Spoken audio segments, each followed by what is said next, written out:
Muito bom dia, volta do feriado dia 13 de outubro e vamos falar do dado mais importante que tem para sair da semana nos Estados Unidos, que na verdade o mundo está esperando por esse dado que sairá às 9h30 da manhã. E também dados dos países europeus que vêm saindo ainda piores do que o esperado. Mas antes, ontem saíram dados do estoque do petróleo dos Estados Unidos, que veio muito mais alto do que o mercado esperava, e com isso o preço do barril do petróleo cotado internacionalmente caiu. Tá? Caiu mais de 2%. Agora, às 6h30 da manhã, ele está subindo levemente. Subindo também como os índices futuros americanos das bolsas e a bolsa europeia, na expectativa desse dado que eu vou falar daqui a pouco, às 9h30 da manhã dos Estados Unidos. O gás, que eu venho falando quase que diariamente aqui, o índice que mede o gás na Europa, ele vem enfrentando altíssima volatilidade, ainda está 50% abaixo do que foi o pico alguns meses atrás, mas ainda sobe mais de 100% no ano. A Rússia falou que estaria disposta a voltar a fluir gás pelo gasoduto Nord Stream 2, que leva gás da Rússia para a Alemanha sob o Mar Báltico. A Alemanha falou que rejeitaria a proposta porque ela não quer, ela não confia mais na Rússia como fornecedor de energia. Portanto, essa briga continua e os preços, sem dúvida, continuarão voláteis. Mas voltando falando dos Estados Unidos agora, que o índice mais importante que tem para sair agora às 9h30 da manhã é o índice de inflação ao consumidor.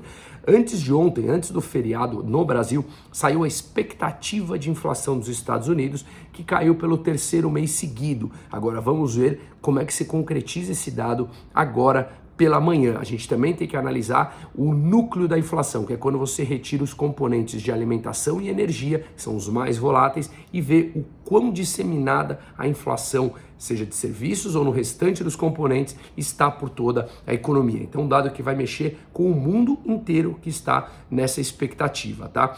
E a hipoteca, taxa de hipoteca de 30 anos nos Estados Unidos, mais uma alta 6,8%. Não para de subir mês após mês, lembrando que no final de 2021 estava a taxa em 3%. Agora você vai fazer uma hipoteca nos Estados Unidos, está na casa dos 6,8%. Muito alta, tá? Bom, ontem não funcionaram as bolsas aqui no Brasil, a bolsa aqui no Brasil, mas sim alguns índices que medem o Brasil lá fora. Por exemplo, o Dow Jones Brazil Titans, que é um índice que mede as principais ADRs brasileiras, tá? Que são empresas brasileiras negociadas lá fora nos Estados Unidos, que compõem o maior volume e os maiores negócios. Seguiu o restante do mundo e caiu 1,69%. O EWZ, que é basicamente o Ibovespa em dólar lá fora, caiu também 0,9, tá? Bom, dados da Europa que eu falei no começo aqui, saiu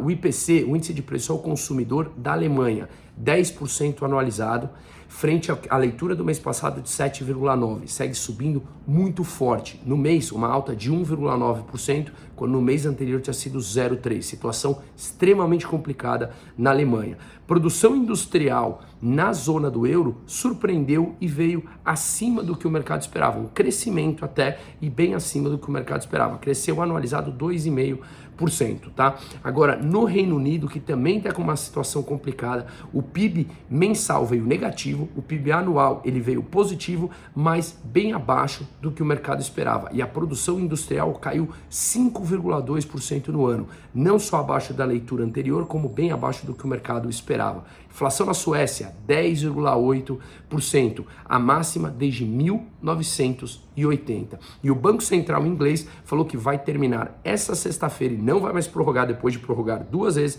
aquele programa de intervenção, em que começou no final de setembro, depois daquele pacote falho, que eu fiz um vídeo explicando aqui, de cortes de impostos, que sim, somos a favor de cortes de impostos, mas reduzindo o tamanho do Estado. Quando ele falou que o Estado financiaria o corte de impostos, a Libra foi para a mínima desde 1985. Portanto, eles intervieram mais na economia, comprando mais títulos para não deixar a taxa de juros futuras subir muito e aí, obviamente, encarecer todos os empréstimos em Libra, tá? E além disso, eles falaram que vão terminar esse programa na sexta-feira e não irão estender como já fizeram por 2 vezes. Sabemos que é muito difícil acreditar em burocrata e qualquer coisa que chame para mais intervenção, eles estarão sempre lá disponíveis. Uma ótima volta de feriado para todo mundo.